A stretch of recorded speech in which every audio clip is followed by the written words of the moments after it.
திரு விக்கி நேத்திக்கு அமைச்சருடைய உரையிலேருந்து ஆரம்பிப்போம். அதில் நீங்கள் யூ டர்ன் எடுத்துருக்கிறீங்க அப்படின்னு ஆதாரம் லெட்டர் அப்படின்னு ஒரு விஷயத்தை காட்டுறார். லெட்டர், அந்த லெட்டரை தர்மேந்திர பிரதான் எந்த அளவுக்கு படித்திருக்கிறார், இல்லை மத்தியில் இருக்கிற கல்வி அமைச்சர் கூட இருக்கிற அலுவலர்கள் எந்த அளவுக்கு படித்திருக்கிறார்கள் அப்படின்னு தெரியல. ஏன்னா அவர்களுடைய கல்வி அறிவு அதிகமாகவே அதில் வெளிப்பட்டிருக்கு. ஏன்னா தெளிவாகவே ஒரு விஷயத்தை சொல்லியிருக்காங்க. நீங்கள் சொன்னது சரி, நாங்கள் அதற்கான சில முன்வடிவுகளை முன்னெடுத்து அதில் பேசி அதை சரி அமல்படுத்துவதில் நடைமுறைப்படுத்துவோம்னு சொல்லியிருக்காங்க. அப்போ நீங்கள் சொல்கிற விஷயம் ஓகே, அதில் நாங்கள் சில விஷயங்களை ஆய்வு பண்ணி அதற்கு பிறகு தான் அதை அமல்படுத்தலாமா என்ன அப்படிங்கிறத ஒரு கடிதத்தில் தெளிவாக சொல்லியிருக்காங்க. உடனடியாக நாங்கள் ஏற்கிறோம், உடனே ஒத்துக்கிட்டோம் அப்படின்னு எந்த ஒரு விஷயமும் இல்லை. அப்போ நாங்கள் சொன்ன விஷயத்தையே புரிந்து கொள்வதில் தர்மேந்திர பிரதானுக்கு இவ்வளோ சிக்கல் எங்கே தெரியுமா இருக்கு? இத்தனை ஆண்டு காலமாக இந்திய விடுதலை பெற்றதிலிருந்து இருமொழி கொள்கையை இன்னும் வடமாநிலங்களில் சரியா அமல்படுத்தலைங்கிறத காரணம் தான் ஆங்கில வழியில் இவ்வளவு தூரம் தர்மேந்திர பிரதான் வீக்கா இருக்காருங்கிறது நல்லா தெளிவாக தெரியுது. ஏன்னா இன்னைக்கு இருமொழி கொள்கையை சரியா அமல்படுத்திய மாநிலங்களோட லிட்ரஸி ரேட் எந்த அளவுக்கு இருக்குன்னு பார்த்தீங்கன்னா, தென்னிந்தியாவில் இருக்கிற கேரளாவாக இருக்கட்டும், தமிழ்நாடாக இருக்கட்டும், இல்லை ஆந்திராவாக இருக்கட்டும், இல்லை பல மாநிலங்களாக இருக்கட்டும், இவர்களுடைய கல்வி அறிவு எந்த அளவுக்கு இருக்கு, வட மாநிலத்தில் ஆங்கில அறிவு எந்த அளவுக்கு இருக்குன்னு தென் மாநிலங்கள் பலவே கூட மும்மொழி ஏத்துட்டு இருக்காங்க. இல்ல, தென் மாநிலங்கள்ல பலவே ஏத்துட்டு இருந்தாலும் இன்னைக்கு கேரளா ஏத்துக்கல, வெஸ்ட் பெங்கால் ஏத்துக்கிட்டா, வட மாநிலங்கள் எல்லா மாநிலமும் ஏத்துட்டா, வெஸ்ட் பெங்கால் ஏத்துக்கிட்டா, இன்னும் ஏத்துக்கல. இது எப்ப நான் சொல்றேன்? 3வது மாசம் 4ஆம் தேதி அவர்கள் வெளியிட்ட அறிக்கையின்படி சொல்றேன். அப்ப இந்த மூன்று மாநிலம் அவங்க என்ன வாதம் வைக்கிறாங்க, இந்த PM ஸ்ரீ திட்டத்தை நீங்க எதிர்க்கிறீங்க, காங்கிரஸ் ஆளக்கூடிய மாநிலங்களே ஏத்துட்டு இருக்காங்களே, பஞ்சாப் ஏத்துட்டு இருக்காங்க, கர்நாடகா ஏத்துட்டு இருக்காங்க, அவங்களுக்கு எல்லாம் பிரச்சனை இல்லையே, உங்களுக்கு என்ன பிரச்சனை? காங்கிரசுக்கும் எங்களுக்கும் ஒரே நிலைப்பாடுன்னு சொல்ல முடியுமா? முடியாது. திராவிட முன்னேற்ற கழகத்துக்கு ஒரு வரலாறு இருக்கு. குறிப்பாக தமிழ்நாட்டுக்கென்று இந்த ஹிந்தி மொழி குறித்தான விஷயங்கள்ல ஒரு வரலாறு இருக்கு. குறிப்பாக நான் மயிலாடுதுறை மண்ணின் மகன்.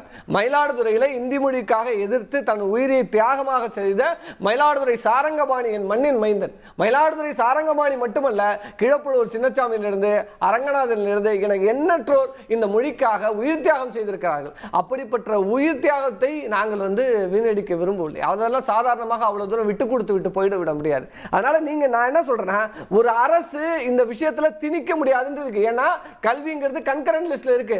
தர்மேந்திர பிரதானுக்கும் தெரியும், மத்திய ஒன்றிய அரசுக்கும் தெரியும். இதை கட்டாயப்படுத்த முடியாது. நீங்கள் இதை ஏற்றுக்கொண்டால் தான் நான் ரிலீஸ் பண்ணுவேன்னு சொல்ல முடியாது. ஏன்னா கன்கரண்ட் லிஸ்ட்ல இருக்கிற அடிப்படையில் நீங்க கொடுத்து தான் ஆகணும். ஆனால் வேண்டும் என்று தமிழகத்துக்கு ஒரு தொடர்ந்து இந்த இடர்பாடுகளை கொடுக்கணுங்கிற நோக்கத்தோடு தான் தர்மேந்திர பிரதான் இந்த விஷயங்களை செய்யறார். அப்ப அதுதான் வெளிப்படையாக எங்களுடைய நாடாளுமன்ற உறுப்பினர்கள் அங்க அவையில எழுப்புறாங்க. அதுன்னு எப்ப மன்னிப்பு கேட்கிறாங்க? ஒரு விமர்சனத்தை பாஜக தலைவர் வைக்கிறார். நீங்க திசை திருப்புறீங்க, இது ஓவரா போறீங்க, இது மேல வேற விஷயங்கள்ல இருந்து திசை திருப்புறதுக்காக you are overdoing this. Delimitation பத்தி பேசியிருக்கோம். டீலிமிட்டேஷன் பத்தி பேசுவதற்கு நாடாளுமன்றத்தில் கேட்கிறோம். வாய்ப்பு கொடுக்குறீங்களா? அதான் சொல்றேன். இங்க கொண்டு வருகிற பல விஷயங்கள் தென்னிந்தியாவிற்கு எதிராக இருக்கிறது. நீங்க இன்னைக்கு டீலிமிட்டேஷன்ல எதன் அடிப்படையில் கொண்டு வருவீங்கன்னு சொல்றீங்க? மக்கள் தொகை அடிப்படைன்றீங்க. அப்புறம் கேட்டா ப்ரோரேட்டா பேசிஸ்ங்கிறீங்க. நாங்க 2000க்கு முன்னதாக இருந்தே குடும்ப கட்டுப்பாட்டை இங்க சரியாக அமல்படுத்தி இன்னைக்கு வட மாநிலங்களை போல இல்லாமல் தென் மாநிலங்கள்ல குடும்ப கட்டுப்பாட்டை அமல்படுத்தி மக்கள் தொகை கட்டுப்பாட்டில் வைத்திருக்கிற மாநிலங்களை நீங்க மக்கள் தொகையின் அடிப்படையில் கொண்டு வந்தீங்கன்னா, யூபியில மட்டும் எவன் ஜெயிச்சாலும் போதும், அவங்க மத்தியில் ஆட்சி அமைச்சுக்கலாம். ஆனா வட இந்திய தென்னிந்தியாவில் அப்ப தென்னிந்தியாவோட ரேஷியோவே தேவையில்லை. வட இந்தியாவை வைத்தே ஒன்றிய அரசு நடக்கும் மாதிரியும் நம்ம வரலையே. நம்ம ஏன் பிரியம்டிவா இவ்வளவு பயப்படணும்? பிரியம்டிவா இது எச்சரிக்கை தேவை. இதற்கு முன்னாடி நடந்த பல விஷயங்களை ஒன்றிய பாஜக அரசு இந்த மாதிரி தான் திருத்திருக்கிறது. உதயமின் திட்டத்துல அடிமை அதிமுக கூட்டம் கையெழுத்திட்டது. தேசிய உணவு உதயமின் திட்டத்துல கையெழுத்து போட்டாங்க. அதற்கு பிறகு தேசிய உணவு பாதுகாப்பு திட்டத்தை ஜெயலலிதா அவர்கள் எதிர்த்தாங்க. அதையும் கையெழுத்து போட்டாங்க. எனக்கு எண்ணற்ற பல விஷயங்களுக்கு இங்க செவிசாய்ச்சது ஒரு அரசு.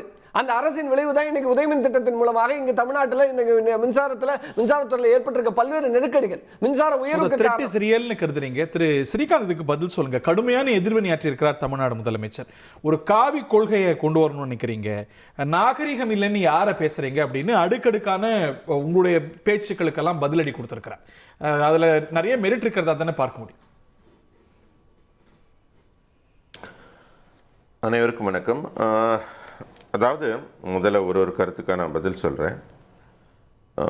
தமிழ்நாட்டில் ரொம்ப வருந்தத்தக்க வகையில் மாணவர்களின் எதிர்காலத்தை எல்லாம் கேள்விக்குறியாக்கி 2 வர்க்க ரீதியான மாணவர்களை உருவாக்குகிறார்கள். பணக்கார செல்வந்த படித்த மாணவர்கள் ஒரு பக்கமும், ஏழை சில படிக்க வாய்ப்பு மறுக்கப்பட்ட மாணவர்களாக இன்னொரு வர்க்கமும் உருவாக்கப்படுகிறது.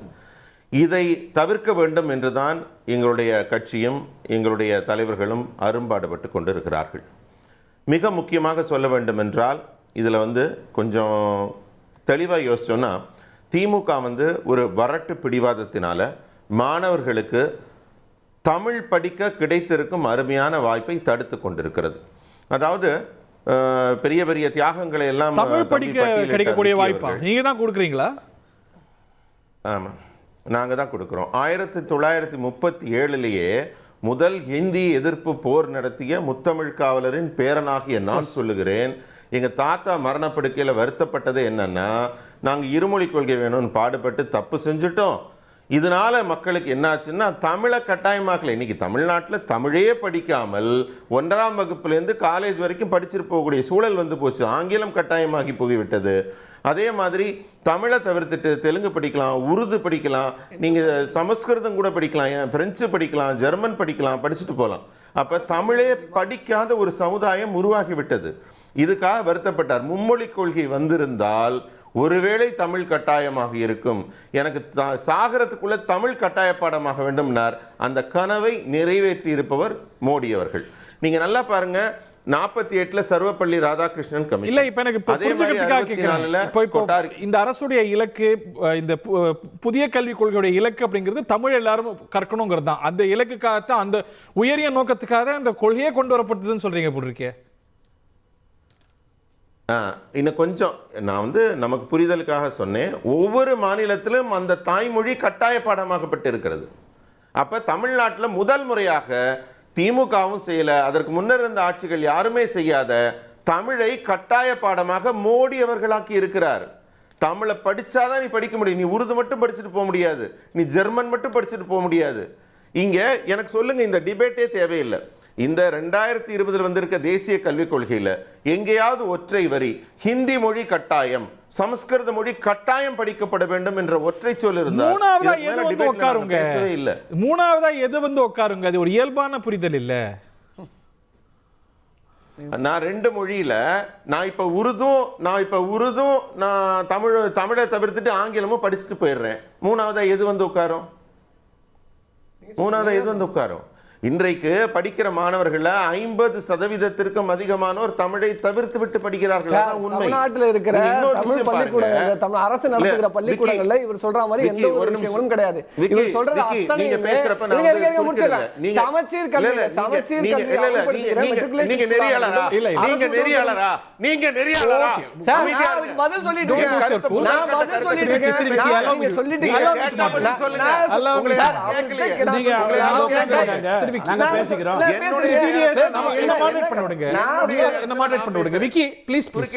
அவர் முடிச்சிட்டோம். நான் முடிச்சோனே உங்களுக்கு வெளியில பேசுறேன். அமைதியா இருங்க. என் கருத்தை வாங்கிக்கோ, பதட்டப்படாதீங்க. ஓகே, நீங்களும் பதட்ட வேண்டாம். ஓகே, உங்களுடைய புரட்டெல்லாம் வெளிப்படுதுன்னு பதட்டப்படாதீங்க. Let's all be cool. திரு ஸ்ரீகாந்த் மட்டும் பேசுவார். ஸ்ரீகாந்த் பேசி முடிச்சதுக்கு அப்புறம் உங்கள்ட்ட வர. Go ahead Srikanth. அதாவதுங்க, எத்தனையோ பேர் அரசியல்வாதிகள் பள்ளிகள் நடத்துறாங்க. ஏதாவது ஒற்றை அரசியல்வாதி அரசு பாடத்திட்டத்தில் பள்ளி நடத்துறாங்களா? முதல்வரின் மகள்லேருந்து ஆரம்பிச்சு அமைச்சர்கள் ஆரம்பிச்சு நீங்க ஒன்றிய மாவட்டம் யாரை வேணா போட்டுக்கோங்க, யாராவது ஒருத்தர் சொல்லுங்க. தமிழக அரசு பாடத்திட்டம் வசதிங்கிறாங்கல்ல, அந்த வசதியில ஒருத்தராவது பள்ளிக்கூடம் நடத்துறாங்களா? சிபிஎஸ்இ நடத்துறாங்களா? அவங்க பிள்ளைங்களாம் எந்த பள்ளியில படிக்கிறாங்க? சிபிஎஸ்இல படிக்கிறாங்களா? அரசு பாடத்திட்டம் படிக்கிறாங்களா? யாருங்க ஏமாத்துறீங்க? விவசாய கூலியும் ஏழை தொழிலாளியும் மூட்டை தூக்குறவங்க பசங்க எல்லாம் 2 மொழி படிச்சு வீணா போகணும். உங்க பிள்ளைங்க எல்லாம் சரி எங்க சார் வீணா போனாங்க? யார் வீணா போனாங்க? சரி சார், நீங்க 2 கிளாஸ் ஆஃப் சிட்டிசன்ஸ் சொல்றீங்க, 2 கிளாஸ் ஆஃப் ஸ்டூடண்ட்ஸ் சொல்றீங்க. நம்ம 2 கிளாஸா எடுத்துப்போமே. வட இந்தியால தொடக்க குற்றச்சாட்டே அதுதான். வட இந்தியால மாணவர்கள் நீங்க சொல்லக்கூடிய கொள்கையில படித்த மாணவர்களுடைய ரேஷியோக்கும் அவங்களுடைய அலகுகளுக்கும் இங்க இருக்கக்கூடிய தென்னிந்தியால மாணவர்களுடைய தரத்துக்கும் கணக்கெடுத்து பாருங்க. who fares better? நீங்க இந்த டிராப் அவுட் ரேஷியோ தானே சொல்றீங்க, ஸ்கூல் டிராப் அவுட் ரேஷியோ தானே சொல்றீங்க. நெக்ஸ்ட் வரது அது தொடக்க காலத்துல இருந்து. சரி, எதுவாக வேணா இருக்கட்டும். நீங்க உங்க லிட்ரஸி பத்தி நான் இப்ப வரேன். நீங்க ஆங்கிலத்தை பத்தி அழகா கேட்டீங்களா, உங்களுக்கு ஒரு பதில் சொல்றேன். நான் படிக்கிறதுக்கு அர்த்தம் சொல்லுங்க. இங்கிலீஷ் தெரியும்னு நினைக்கிறேன். நீங்க Dharmendra Pradhan, I would like to inform that the state of Tamil Nadu is very keen to sign the MOU for establishing the PM Shri schools in the Tamil Nadu state. அப்படின்னா என்னங்க அர்த்தம் சார்? பிஎம் ஸ்ரீல எங்களுக்கு பிரச்சனை மொழி sir, மத்தது இல்ல இதை sir. எழுதி ஒரு சீஃப் செக்ரட்டரி கையெழுத்து போடுறாரு. செய்திகளை உடனுக்குடன் தெரிந்து கொள்ள உடனே சப்ஸ்கிரைப் பண்ணுங்க.